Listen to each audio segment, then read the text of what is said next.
நான் பிறந்ததுலேருந்து அம்மா இறக்குற வரைக்குமே எனக்கும் அம்மாவுக்கும் ஒரு சண்டை போய்கிட்டே இருக்கும். என்ன சண்டைன்னு சொல்லி கேட்குறீங்களா?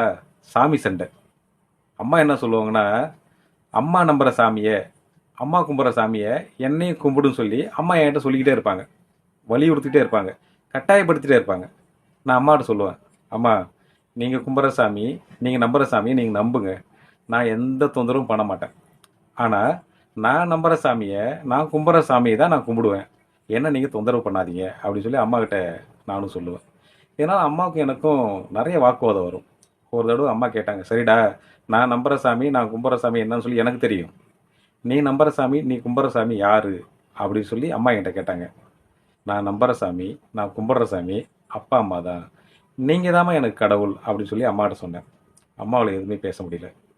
ஆமாம்மா, இந்த உலகத்தில் தன்னோட பலம் தனக்கு பொதுவாக தெரியாதுன்னு சொல்லுவாங்க. உங்கள் பலம் என்னன்னு சொல்லி எனக்கு தெரியுமா? இந்த உலகத்தில் அப்பா அம்மாவை தவிர சிறந்த கடவுள் வேற யாருமே இருக்க முடியாது. இப்போ நீங்கள் இறந்துட்டீங்க. உண்மையான கடவுள் யாருன்னு இப்போ உங்களுக்கு கண்டிப்பாக தெரியும். நீங்கள் தான் அது.